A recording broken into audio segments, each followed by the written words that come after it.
everybody, welcome back to my channel. My name is Zara and today I'm going to be doing a slightly different video. I'm actually going to be talking about my favourite TV shows today. I've been wanting to film this video for ages, but I have a feeling it's going to be quite a lengthy one, so I just needed to make sure that I had enough time to film it. You know what, I'm actually going to do my top 15. I'm going to call it top 10 though because of YouTube algorithm. So let's jump in with some honourable mentions. So a few honourable mentions that I have are Community. I will be mentioning like specific seasons if there are like specific seasons that really shone for me. Community seasons 1 and 2 was absolutely hilarious. I don't typically like American humour. It's very different to my own. My humour is very dry, sarcastic, quite dark. American humour tends to be a bit more in your face. It tends to be a bit more slapsticky in many ways. But I really liked Community. I thought it was really funny. Troy and Abed still to this day give me life. That little rap that they do, I know that completely off by heart. And maybe one day I will rap it on camera, but not today. But I just thought it was so funny. I thought the characters had really great arcs as well by the end of the series. I did watch the however many seasons it was, like 5 or 6 seasons I think, but I definitely think the first 2 seasons really shone for me. I really love Joel McHale's character. I forgot the name of the character in the show. Danny, I think. He's just absolutely hilarious. Like I feel like in that situation I would probably be him, just a less creepy version. But it was just so well done. So well done. Another comedy that I will mention is Only Sunny in Philadelphia. I've seen the first 3 seasons and I'm actually thinking of like restarting it and then watching it all the way to the end because I know there's a lot of seasons. So good. Charlie's so funny. I love Charlie. He's just so awkward and just so unrefined, and I just love him for it though. And I think the writing is really good. Like the humor, again, isn't typically what my humor is, but I have to say I've laughed quite a lot in that show. It's just really good. The next one that I'm going to mention is French comedy, and that is called Drôle. Which means standing up. It's basically a comedy about stand-up comedians, and it's absolutely hilarious. And I actually found out recently that it's been cancelled, which is so disappointing because it's such a fantastic show. The writing is fantastic, the characters have a lot of depth, and I really liked it being set in Paris as well. The show is in French, and if you do watch it, I recommend watching it in French with English subtitles because I don't know, I think it adds flavour. Like I really don't get people who watch translated TV in English, like with the dubbing over it. Like I just can't do it. Like I really cannot do it. It just completely removes the kind of feel of the show for me. And I think Drôle is a really good example of that. The next show that I will honourably mention is Borgen. This is a political show. It's basically like I think it's Danish, the Danish version of House of Cards. In many ways it's actually a lot better. We're following a female character in her rise to being a politician, but then also becoming the Prime Minister of Denmark. And it's just really a fantastic insight into what it's like to be a woman in politics. She has a family and the strain that puts her family under. It's extremely well written. It's set in Denmark. And I learned a lot about like Danish politics as well that I didn't previously know, that I thought was really fascinating. Another honourable mention, I'm going to do 4 more honourable mentions quickly. I have Deadwood season 1. I only watched season 1, I think there's 2 seasons. Absolutely fantastic. It's almost Shakespearean in a way. It's based on the book by Pete Dexter, which I have reviewed on my channel. I loved it. The theme song to this day is still in my head. It's just fantastic. Like, it's a true Western. Like it feels like a real Western. And I'm actually going to rewatch season 1 and then watch season 2 as a result now that I've read the book, because I feel like I'll get a lot more from it. Another honourable mention that I'm going to talk about is House of Cards. I think the first few seasons of House of Cards was just absolutely chef's kiss. The writing, the production value, the costumes, the music, the tension, the kind of constant sense of what are these really messed up people going to do to get what they want. Chef's kiss. Another one I'm going to mention is Stranger Things. So I actually stopped liking Stranger Things after the 2nd season. I really liked season 1 and season 2. Season 3 was boring. I didn't actually end up watching it. I ended up letting my brother watch it and then tell me what happened. And then I liked the most recent season. Like I thought that was really good. I think the writing was really good. I think some of the characters were really annoying me. Some of the main characters, the kids, were like really annoying. But I think my favourite character for sure was Max. I just adore Max so much. Like me and my brother love Max. Like she's just so cute. She's just so precious. Like And she's such a like strong character as well, especially mentally. Really curious to see where the series goes next. If I don't even know if it's actually been renewed. There was actually one more, but I'm actually not going to mention it because I have very mixed feelings about that show, so I'm not actually going to mention it now. But let's go to my top 15. I actually have top 16.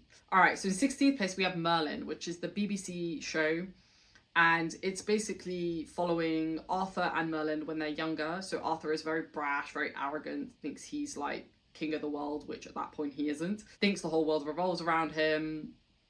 Incredibly talented fighter, not the sharpest tool in the shed though. And then we have Merlin, who is a young up-and-coming wizard at that point in Camelot. Magic is outruled by Uther Pendragon, which is Arthur Pendragon's father, because of issues that happened prior to the lead up to this series at least. And the dynamic between Merlin and Arthur is just perfect. There are so many scenes between Merlin and Arthur that are they just give me life. There are days when I'll have a bit of a bad day, I will watch compilation videos of just Merlin and Arthur interactions because they just make me laugh so hard, and they never get boring. The good thing about Merlin as well, there's this amazing cast of secondary characters. We have Morgana, we have Morgause, we have Uther Pendragon, we have Guinevere, obviously. We also have Lancelot, Gawain. We have a whole bunch of the knights of Camelot. It's not the highest production value. I mean, it's a BBC show, so it's you know, the effects aren't that great, but it just captured like medieval Europe really well. And it's a show that I still sometimes rewatch to this day. In 15th place, we have Severance. Severance is amazing. One of the most underrated shows that I have seen in recent times. The theme song, I love it. I'm actually learning it on piano at the moment. But it's a phenomenal show. Absolutely phenomenal. Completely mind-bending thriller with really compelling characters. Our main character's so compelling. And there's this whole like wider mystery plot as these individuals are trying to figure out like why they're in this place. We're actually following a bunch of characters who basically one version of themselves outside of the work, but when they go into work, their mind gets erased just while they're at work, and then when they leave work, their mind goes back to normal. So they forget everything while they're at work. We don't know why, we don't know what's happening, we don't really know how these characters got here, we don't know how this corporation got started, we don't know anything yet. And there's just so much tension, slightly creepy, feels very atmospheric. The way that the show is shot is just, oh, it's just perfect. Like, it's just perfect. It fits the vibe so well. And I cannot wait for season 2. That last episode, one of the best final episodes in a season I've ever seen.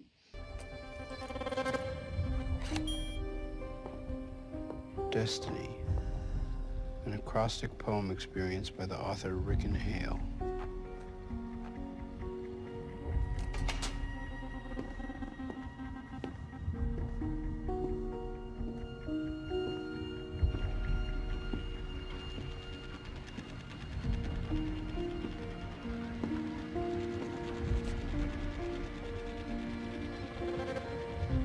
D is for dreaming, the start of it all.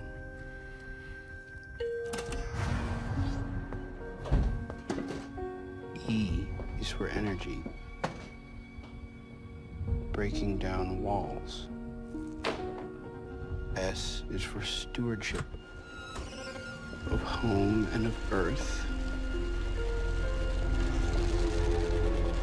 T is for terror, which gives us more worth. I is for eyes, which observe us with love. Until N, meaning newness, rains down from above. And why? That's a question we needn't now ponder. For destiny, friends, shall deliver all yonder. Hey, how are you? Good. Yeah? Seems like you're getting the hang of stuff here. Cool. All right. In 14th place, we have Game of Thrones. Now, I'm not going to talk about that last season. I think the first couple of seasons were absolutely exceptional. I think the writing, the production value, the cinematography, the dialogue, like everything was perfectly done. I'm not going to talk about this one that much because we're all fantasy fans. I'm pretty sure we've all probably watched Game of Thrones at this point. I think the way that the stories were told, I really liked the fact that, like, there were lots of main characters, right? Like, it's not really one main character and then, you know, it's a cast of secondary characters. There's lots of main characters. I know the book is multi-POV, but there's always that concern that one character will get more face time than other characters. And while that does vary episode to episode, I think the show was written exceptionally well. And I do think as soon as the show started to veer away from the books, specifically because there are no more books, that's when we did start to see issues. So I do have questions about whether the writing was actually good because they were pulling from an already existing source. But what they did with that source material was pretty phenomenal, I have to say. And I haven't put House of the Dragon on this list, but I would couple House of the Dragon in with this as well, because I think it's got a very similar vibe, obviously, in many ways, but I think the writing is just really good in the House of the Dragon as well.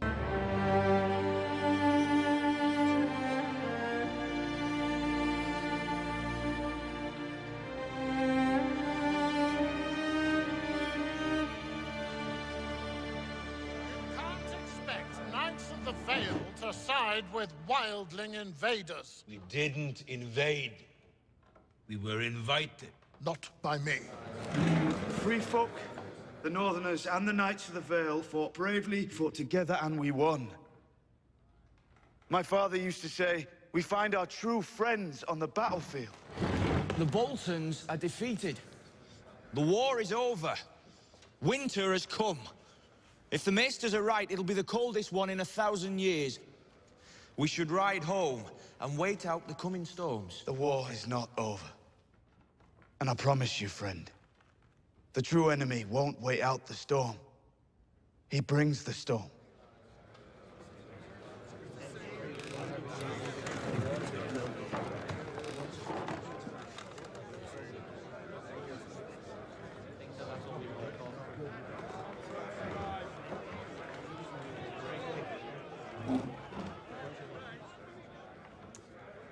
Your son was butchered at the Red Wedding, Lord Manderley.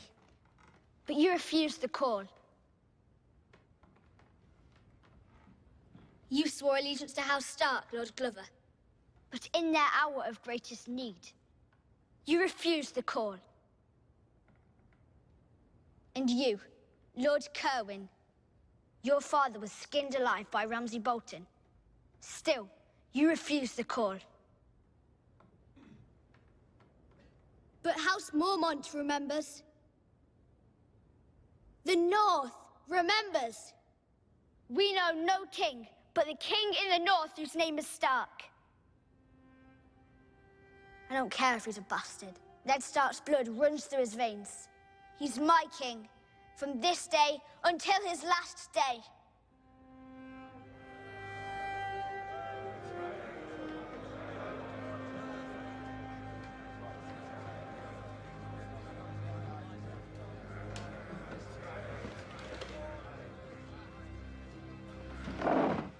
Lady Mormont speaks harshly. And truly.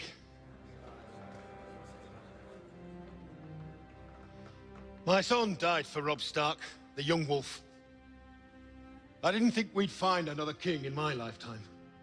I didn't commit my men to your cause, because I didn't want more Manderleys dying for nothing. But I was wrong.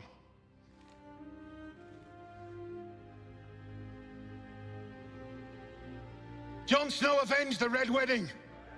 He is the White Wolf, the king in the North.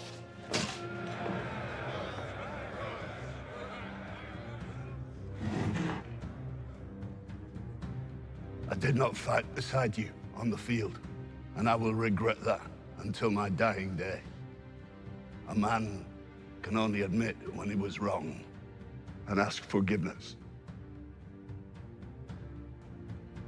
There's nothing to forgive, my lord. There will be more fights to come. House Glover will stand behind House Stark, as we have for 1,000 years. And I will stand behind Jon Snow. The King in the North! The King in the North!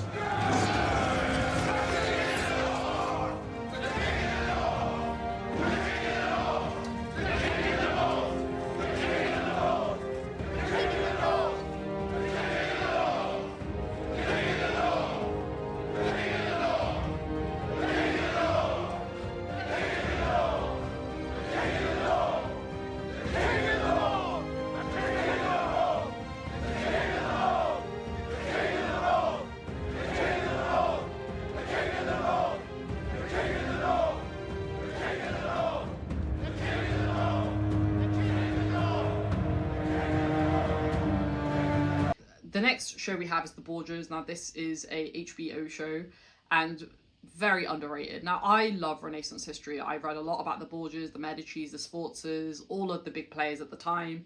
Going to Rome was probably one of my favourite trips because I got to see the places of where these people that I've learned so much about lived and, you know, where they went to and all of that. And the Borgias is a family who rose to power in the papacy in the Renaissance Italy, and about the struggle that they had because they were from Spain. And if you were from Spain, you were seen as the foreigners, right? If you were coming into Italy. And they were kind of seen as this kind of not particularly respected family. And yet, through the power and drive of Rodrigo Borgia, who then became Alexander VI as Pope, you really see like how crafty and how manipulative these people are. And I just thought it was so well executed. We follow Lucrezia Borgia, we also follow Cesare Borgia, and I think Cesare for me is the one that really shines in that show because it's also about his like descent into madness but then also into power, and his transition from being in the papacy and then into basically becoming a warrior. And we get these interactions with characters like Machiavelli, Da Vinci. The way they filmed it as well, like I think they filmed it in Italy and it feels very real, and I just loved everything about it. Like the writing was so good as well. In 12th place, we have Mad Men.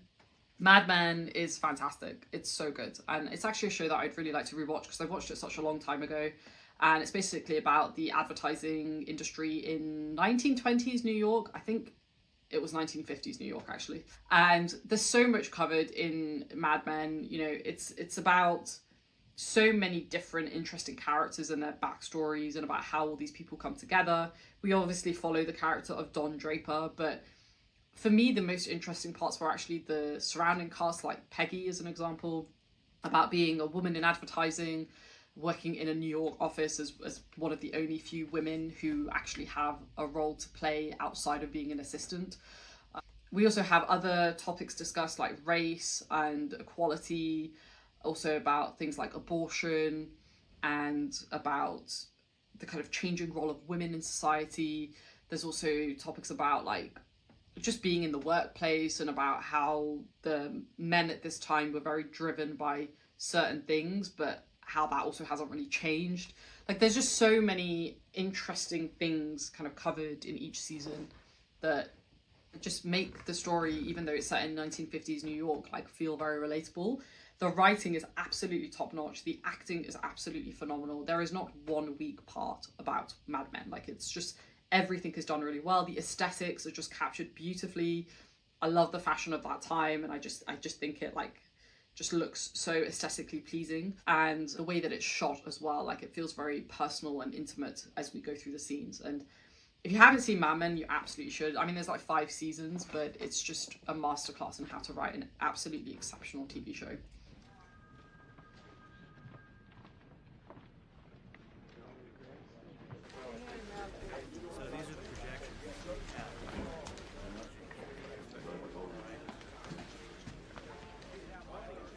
Sorry?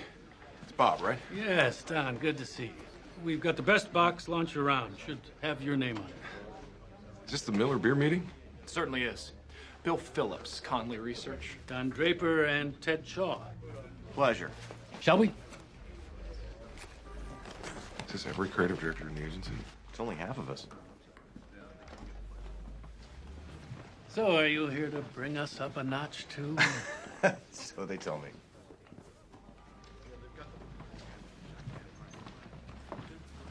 Good morning, gentlemen.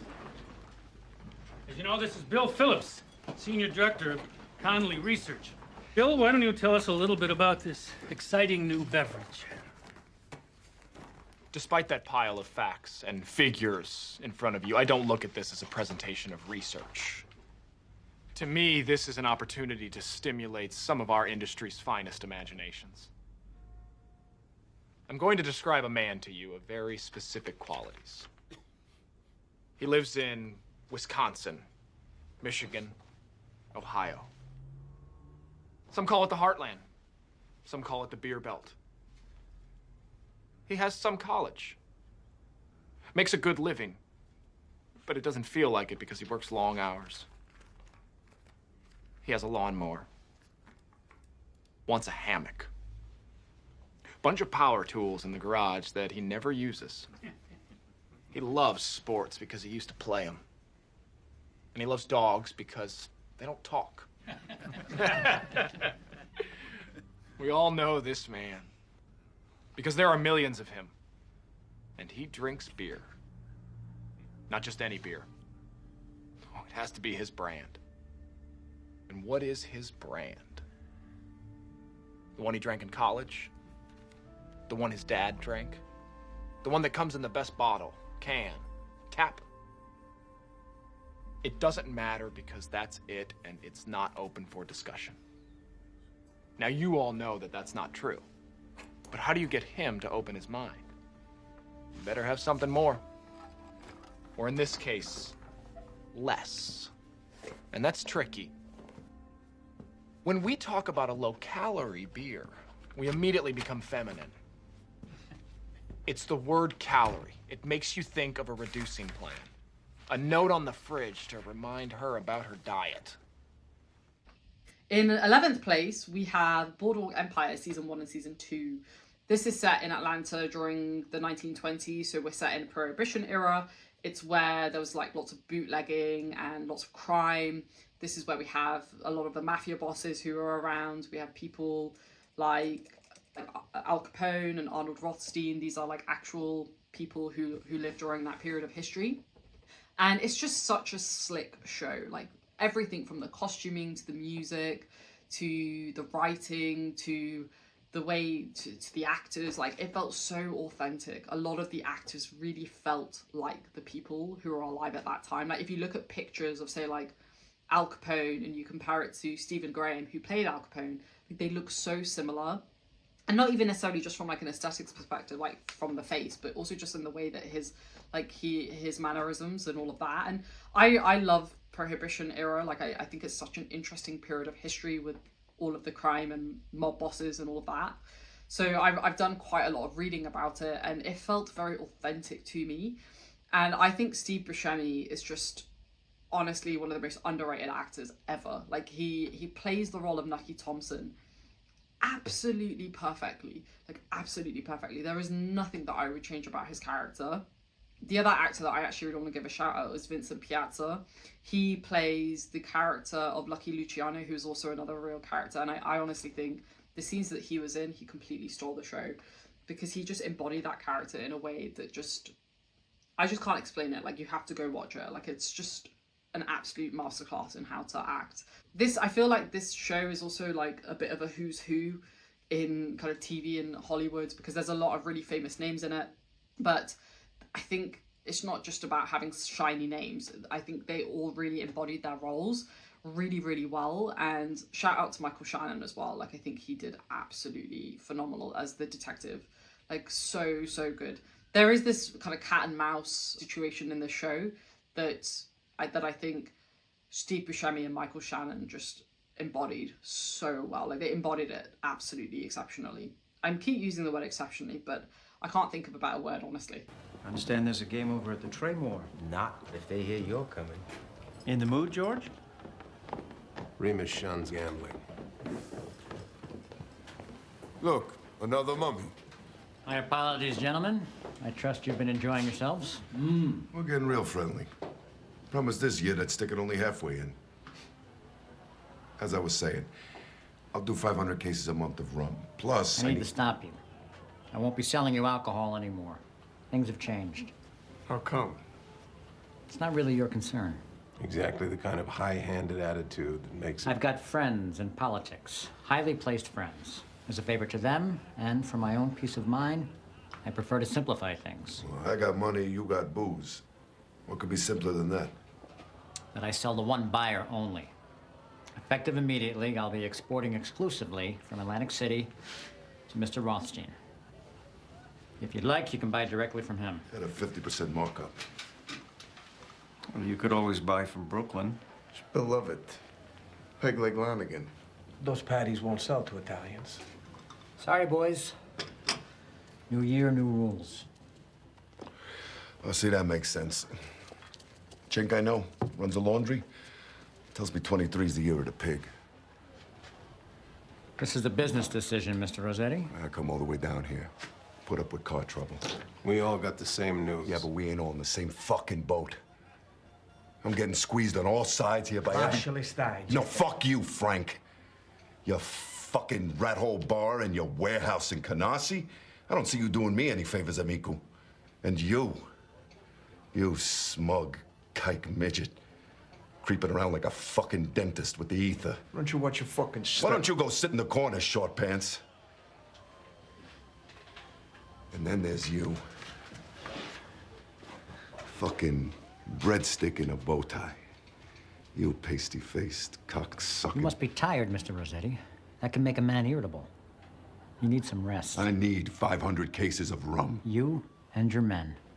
My guests at the Ritz. You think I can't float my own hotel room? I'm making a goodwill gesture. Accept it or not. How about I make one, too? You'll not do it here. I'll shit you out like yesterday's sausage, you bog-trotting prick. You're making my decision very easy.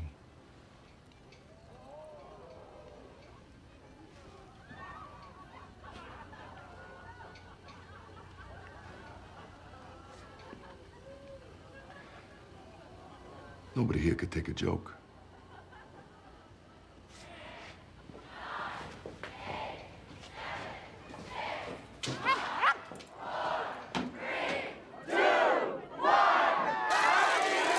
In 10th place, and I have a feeling this show actually needs to move up, but we'll keep it in 10th place for now, we have Succession.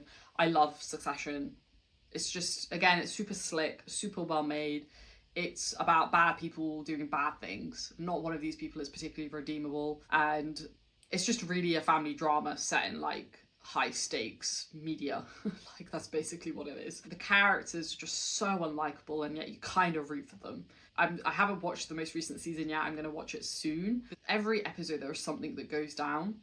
But yet for me, the things that really steals the show are those quiet moments between the characters when they're kind of reflecting on the events of what has happened. And I think Succession is probably one of the best shows that has come out in recent years. And I'm really nervous to watch the last season because I'm scared as to how it's going to end. Yes. I mean, it's just urine. I'm good, I'm good. No fuss, no fuss. I'm good, okay? Are you okay? Fine. Don't get all over me, okay? Okay. These trust fund YouTube shits. Oh, God. We had a couple of these I'm guys. here, okay? Now, I understand you want me to go through my every thought with you. I appreciate finally getting a chance to talk through these very major moves you're considering, yes. We've become aware of some very desirable assets that are available. A block of local TV stations, highly undervalued. TV. Oh, I remember those. We still have one of those in my gym. Oh, it's so great to have the wisdom of my son's college drinking buddy in the room. I just love the way he asks me for money. No, I get it. But there is a pressing issue, right? Well, it's part of a larger strategy. No, I get all that. I'm just... All right. I think the issue here, sir, is that everyone fucking hates you. It's cloudy. It's sunny. You want to push through a massive, politically sensitive buy-up, and I'm reading this over my morning cappuccino. It says your family is a horror show and it's destroying America. Maybe we should buy this. Kendall launched a lawsuit against you. You have fired half of your board. Your COO is a fucking joke. Whoa. Bro, that's what people are saying. Who cares if it's true? People say that he's a coked up Dauphin that doesn't know shit from Shinola, and that the two of you aren't even talking to each other, which I'm getting a vibe of. Now, I could care less, but even the advanced whispers of this local TV deal have people so mad at you that they're throwing piss at you on the street. Well, we don't know that it was actually piss. It was piss. You want to go on a shopping spree. I trust you, but can we please fix the visuals?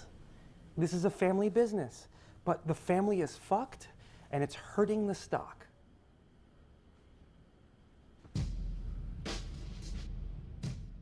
In ninth place, we have Parks and Rec. Parks and Rec is just a bundle of joy. Season 1 was meh. It gets better from like midway through season 2, and it just gives me life. Like, treat yourself. Say that to myself every now and then.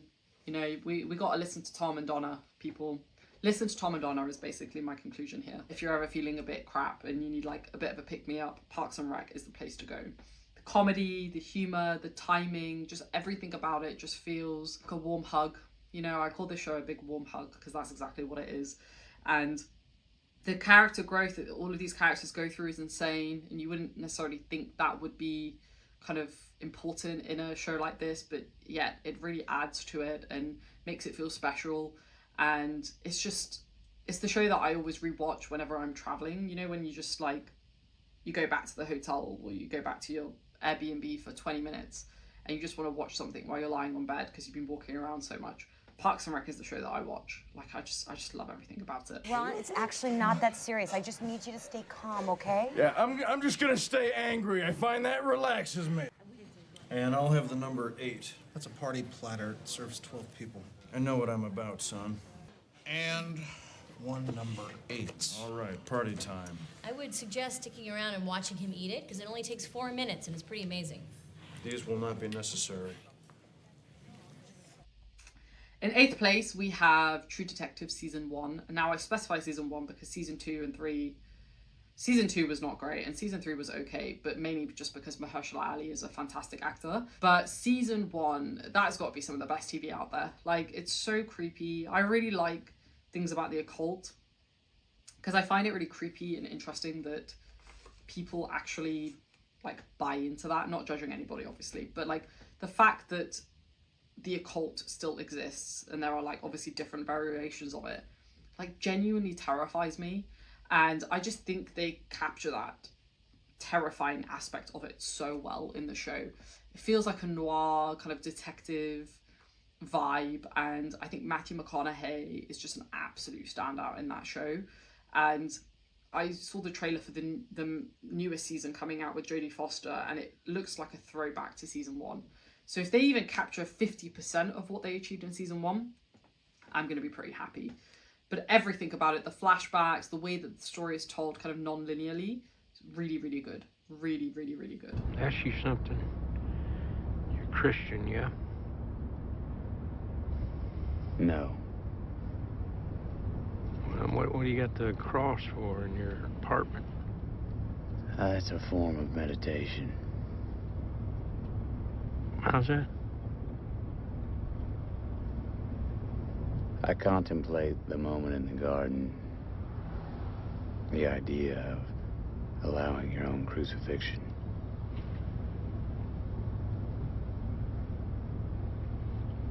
But you're not a Christian, so what do you believe? I believe that people shouldn't talk about this type of shit at work. Hold on. 3 months we've been together, I get nothing from you. Today, what we're into now, do me a courtesy, okay? I'm not trying to convert you. Look, I'd consider myself a realist, all right? But in philosophical terms, I'm what's called a pessimist. Okay, what's that mean? Means I'm bad at parties. Let me tell you, you ain't great outside of parties either.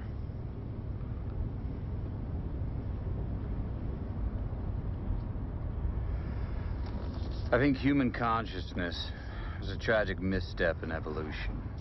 We became too self-aware. Nature created an aspect of nature separate from itself. We are creatures that should not exist by natural law. Well, that sounds god-fucking awful, Rush. We are things that labor under the illusion of having a self, this accretion of sensory experience and feeling. Programmed with total assurance that we are each somebody, when in fact everybody's nobody. I wouldn't go around spouting that shit I was you. People around here don't think that way. I don't think that way. I think the honorable thing for our species to do is deny our programming. Stop reproducing. Walk hand in hand into extinction. One last midnight, brothers and sisters opting out of a raw deal. So, what's the point of getting out of bed in the morning? I tell myself I bear witness. The real answer is that it's obviously my programming. And I lack the constitution for suicide. My luck, I picked today to get to know you. 3 months, I don't hear a word from you, and... You asked. Yeah, and now I'm begging you to shut the fuck up.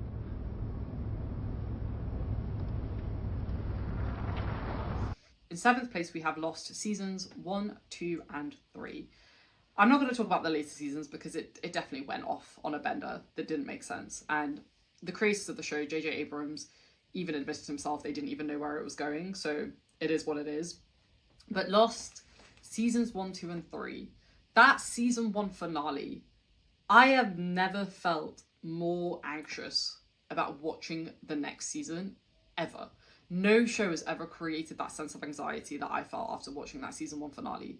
When the numbers are on the hatch and we see the light come on in the hatch, I'm getting I'm getting goosebumps thinking about it right now. It was so well executed, and this show is really about just humanity and community and trying to build something from the ground up. And every single character, I love the flashbacks that we get about each character, learning more about them. From Jack to Hurley to Kate to Saeed to Sawyer, we really get a rich sense of who these characters are and the tapestries of their life. And it's just the perfect dystopian TV show.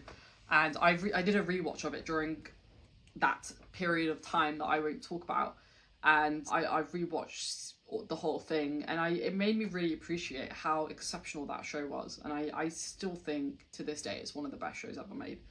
The writing, the character interactions, the moments of light humor coupled with the moments of really intense darkness, just so good. So good.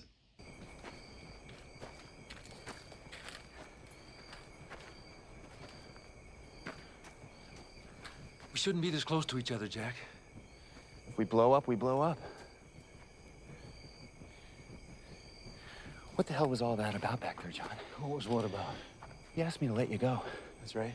No, that thing was taking you down the hole, and you asked me to let you go. Hurt me. No, John, it was gonna kill you. I seriously doubt that.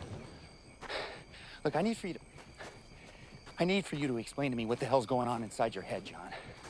I need to know why you believe that thing wasn't gonna... I believe that I was being tested. Tested? Yeah, tested. I think that's why you and I don't see eye to eye sometimes, Jack.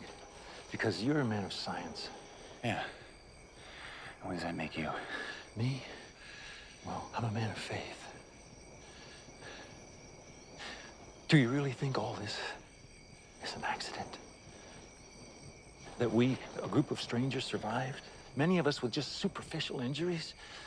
You think we crashed on this place by coincidence? Especially this place? We were brought here for a purpose, for a reason, all of us. Each one of us was brought here for a reason. Brought here. And who brought us here, John? The island. The island brought us here. This is no ordinary place. You've seen that. I know you have. The island chose you too, Jack. It's destiny. Did you talk with Boone about destiny, John?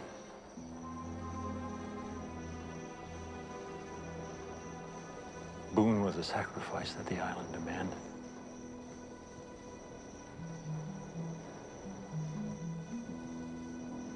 What happened to him at that plane was a part of a chain of events that led us here, that led us down a path, that led you and me to this day, to right now. And where's that path end, John? The path ends at the hatch. The hatch, Jack. All of it happened so that we could open the hatch. No, we're opening the hatch so that we can survive. Survival is all relative, Jack.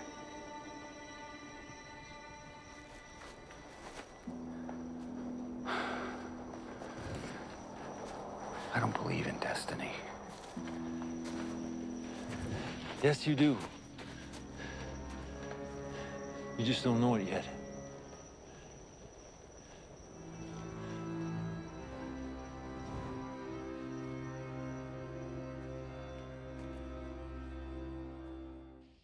All right, in sixth place, we have Toku Vice. This is a show that I watched recently, and I've already rewatched it twice.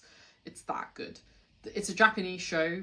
Well, it's mostly in Japanese. There's some English parts, and it's basically based on a true story, which I'm going to do a review of because I read the book recently, about an American journalist who becomes a journalist at the Yomiuri, which is a Japanese newspaper, and he basically gets embroiled in the world of Yakuza. And it is absolutely fascinating. It's based on reality, though I'm sure there is some creative license, obviously. And it just, the way that 1990s Tokyo is captured is just phenomenal. Like, it's absolutely phenomenal. The production value, the costumes, the music, the writing, everything works. The characters, specifically the Japanese characters, I love the fact that they actually used Japanese characters. I am sick of Hollywood white casting everything, choosing American people to play Chinese characters or African characters, Japanese characters, or Asian characters. Like, I'm sick of it. There is plenty of talent in these countries, and it felt so authentic as a result of that. I was so fixated with this world, and I didn't want the show to end, and I cannot wait to watch season 2 when it comes out. I think maybe later this year or next year. And I do actually have an announcement to come soon, tangentially related to Toku Vice, so watch this space.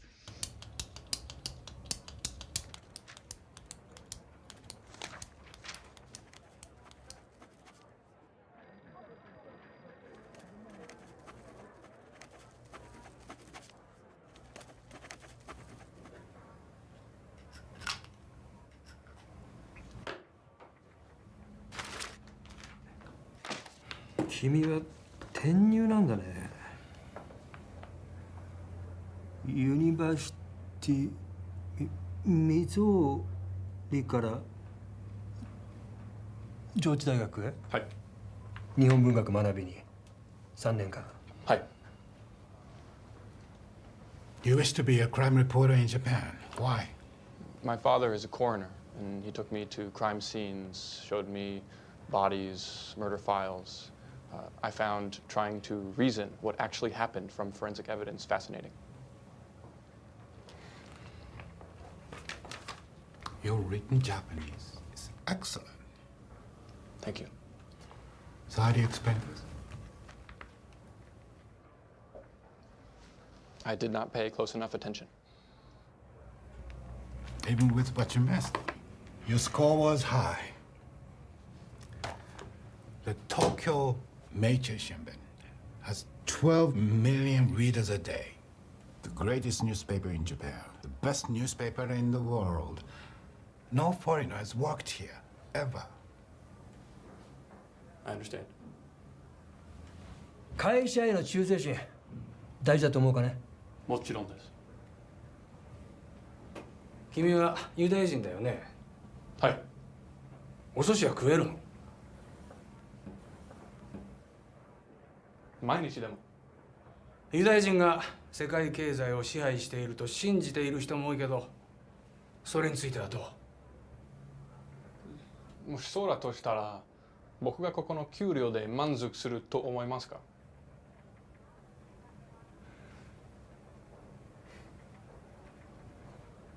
In 5th place, we have House MD.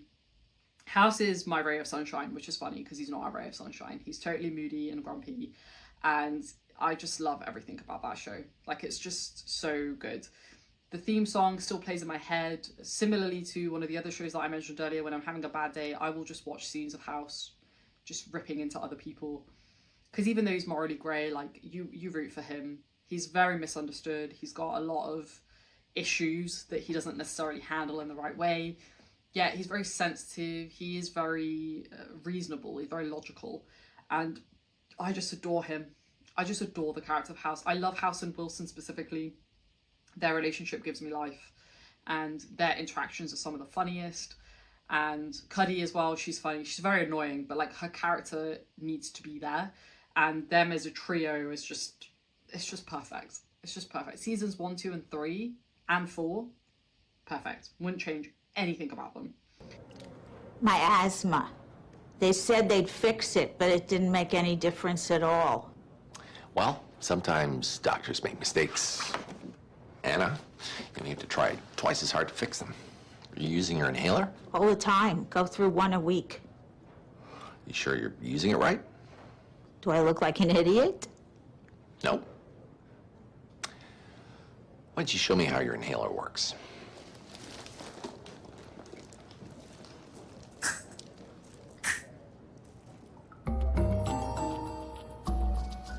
Jerk.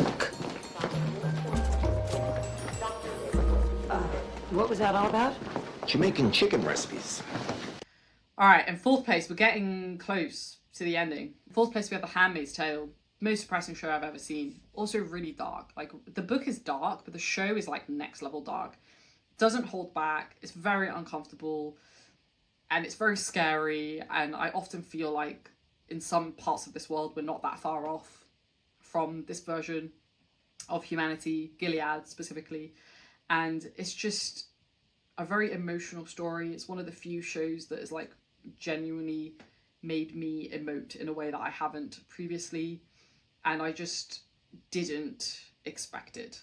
Like, I didn't expect it to be that hard hitting. And it's one of those shows that I wouldn't go into it lightly. Like, I think check out all the trigger warnings because it's very intense. But it's better than the book. This is one of those cases where the adaptation is better than the book.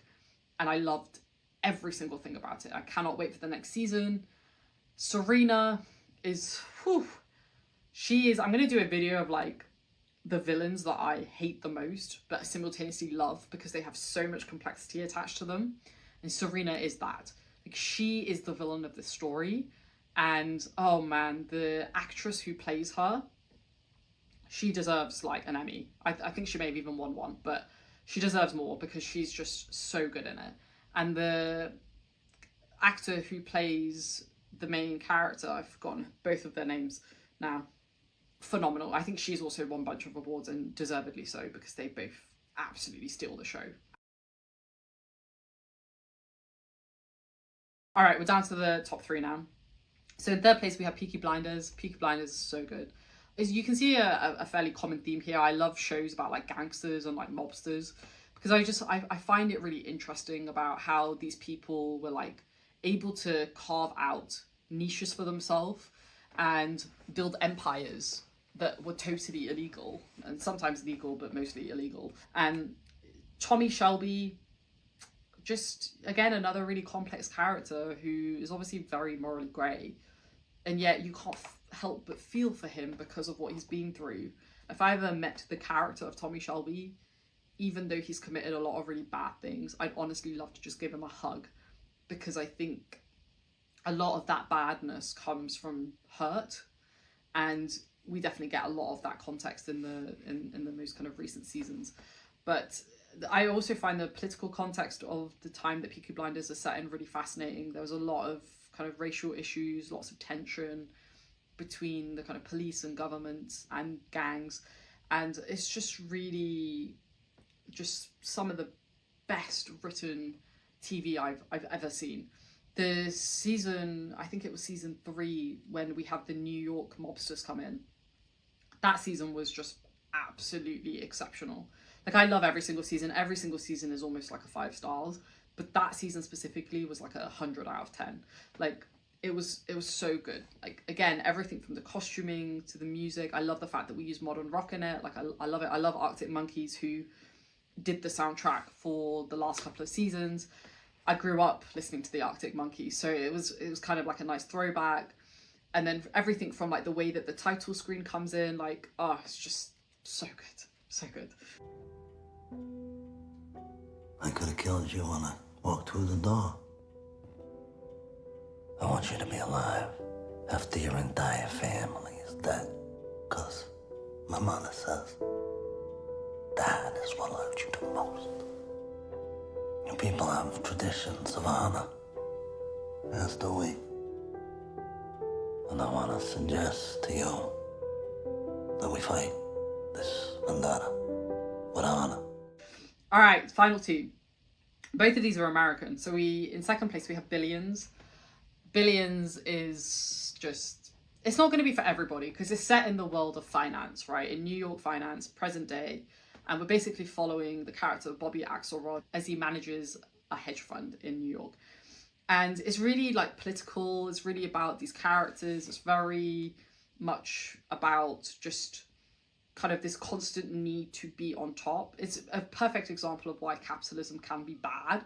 I feel like this show is similar with Succession as well, where like these people just want extreme wealth and they will do absolutely anything to get it, even if it means literally stepping on other people and often doing worse things than that as well. And the character Bobby Axelrod is somebody that I don't necessarily identify with because I think he's a really bad person, but there's parts of his intellectualism that I do identify with.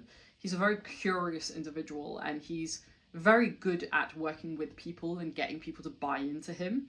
And that's something that I really can relate to in a way and I can really admire about him. But it's probably the only thing because I think he's quite a shit human being, to be honest. But it's just, he's just so compelling to watch. And Damian Lewis, who plays Bobby Axelrod, is just perfect. Like, absolutely perfect. Like, I remember when I first watched it, I was like, really? Damian Lewis, the guy from Homeland? Is he really going to be the person playing like this hotshot hedge fund manager? Boy, was I wrong. Absolutely phenomenal. Absolutely phenomenal. Definitely needs to win some awards for that. Wags, you ever get tired of working for a living? Every damn day. But I've got a nasty addiction called money, so I do what I do. You? No, never. Until today. You know, they call us traders gamblers. The world economy is just one big casino, fueled by a giant debt bubble and computer-driven derivatives. There's only one thing better than being a gambler in a casino. That's being the house. That is right. There's a systemized machine out there, sucking capital from localities and injecting it into the global markets where it can be used to speculate and manipulate. And if something goes wrong, there are bailouts and bail-ins, federal aid and easing, where the government doesn't hunt you down, but instead gives you a nice soft net to land in. That's your answer to the fireside chat. You want to become a bank. I want to become a bank. In order to rob it? In order that I don't have to. All right, and then in final place, we have the hit AMC show, Breaking Bad. Breaking Bad is just beginning to end. I mean, season 1 and part of season 2 are pretty slow, I have to admit. I actually tried watching it once and I stopped at season 2 because I was so bored. Like, parts of it are pretty boring. Specifically, the family drama stuff is boring in the first season because we don't really get much more beyond that. There's a shift in season 2 that happens where Walter White, something changes in him. And it's a very subtle shift. And I would one day love to do like a video essay about Breaking Bad because I've thought a lot about this show and about how it's just a masterclass in how to do character development. And I think Bryan Cranston just captures that lost, underpaid, overtired, overworked individual, but like very capable and very smart and could definitely achieve amazing things. And then transitioning him into that tired teacher archetype into this like incredible master manipulator, creator, individual who just like creates this empire. Vince Gilligan is a master. Like, honestly, like I very rarely say people are a genius, but he is a genius at writing characters. And I cannot wait to see whatever he does next, because I feel like we're only just seeing what he's capable of. And I think Bryan Cranston specifically and Aaron Paul like really stole the show with this. And I think the other characters that I really liked was Saul Goodman. I really liked Gus Fring as well. Like, I think he really seals the show when he comes in. I think every single actor really made the role their own. And everything from the writing to the setting to the costumes, like, as well as like even just like the lighting, like the way they changed the scaling of the lighting, just so good. Like so good. Like I cannot recommend this show enough. Like I said, it is a slow burn, but the payoff is so worth it. And it's important to go through the mundane aspects of season 1 and part of season 2, because when it really kicks off, we realise what these characters have lost, specifically what Walter has lost. And it's just really impactful, like really impactful. And I think that's the last thing I will mention about this show is that we are drawn in between the mundane aspects of everyday life of like with your wife and your children or child and your brother-in-law and whatever. And then the flip side of that is you're in this underworld of drugs and making drugs, distributing drugs, and getting into gang warfare and getting in trouble with the DEA and all of that. And it's literally night and day. And yet we see this incredible character navigate that in a way that is just truly fascinating to watch. And seeing him unravel inevitably is just quite sad as well, because you see where he's come from and you kind of want him to succeed. Like, you're on his side, but it's very conflicting because he's also responsible for a lot of bad things as well. So Breaking Bad still has to take the #1 spot. It's been my favourite for a very long time and nothing has quite knocked it off yet. And I don't think anything will for a while, but it's a masterclass in how to do character development and story development and just thematic development as well. So definitely check it out if you haven't seen it. We go to the police. No, I don't want to hear about the police. I do not say that lightly. I know what it could do to this family, but if it's the only real choice we have, if it's either that or you getting shot when you open your front door, I don't want to hear about the police. You're not some hardened criminal, Walt. You are in over your head. No. That's what we tell them. That's the truth. No, it's not the truth. Of course it is. A school teacher, cancer, desperate for money. Okay, we're done here. Roped into working for, unable to even quit. You told me that yourself, Walt. Jesus, what was I thinking? Walt, please, let's both of us stop trying to justify this whole thing and admit you're in danger. Who are you talking to right now? Who is it you think you see? Do you know how much I make a year? I mean, even if I told you, you wouldn't believe it. Do you know what would happen if I suddenly decided to stop going into work? A business big enough that it could be listed on the NASDAQ goes belly up. Disappears. It ceases to exist without me. No, you clearly don't know who you're talking to, so let me clue you in. I am not in danger, Skyler. I am the danger. A guy opens his door and gets shot, and you think that of me? No. I am the one who knocks.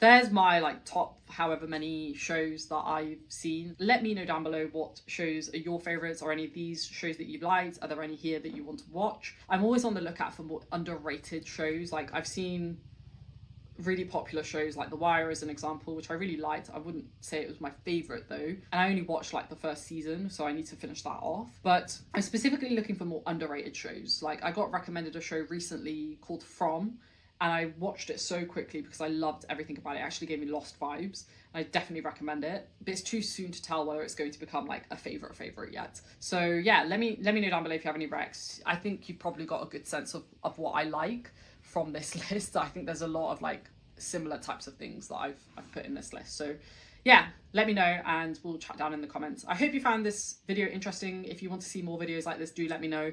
Thought I'd change it up a little bit. And yeah, I'll see you in the next one. Thanks for watching, folks. Stay safe as always, take care, and I'll speak to you soon. Bye.